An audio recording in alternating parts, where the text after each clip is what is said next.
उमापतिं सुरगुरुं वन्दे जगत्कारणं वन्दे पन्नगभूषणं मृगधरं वन्दे पशूनां पतिं वन्दे सूर्यशशाङ्कवहिनयनं वन्दे मुकुन्दप्रियं वन्दे भक्तजनाश्रयं च वरदं वन्दे शिवं शङ्करम् ॐ मृत्युञ्जयाय रुद्राय नीलकण्ठाय शम्भवे अमृतेशाय शर्वाय महादेवाय ते नमः।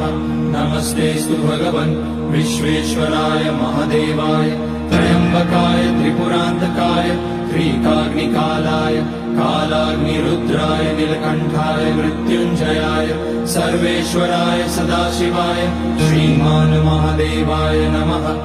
ॐ नमः शम्भवाय च मयोभवाय च नमः शङ्कराय च मयस्कराय च।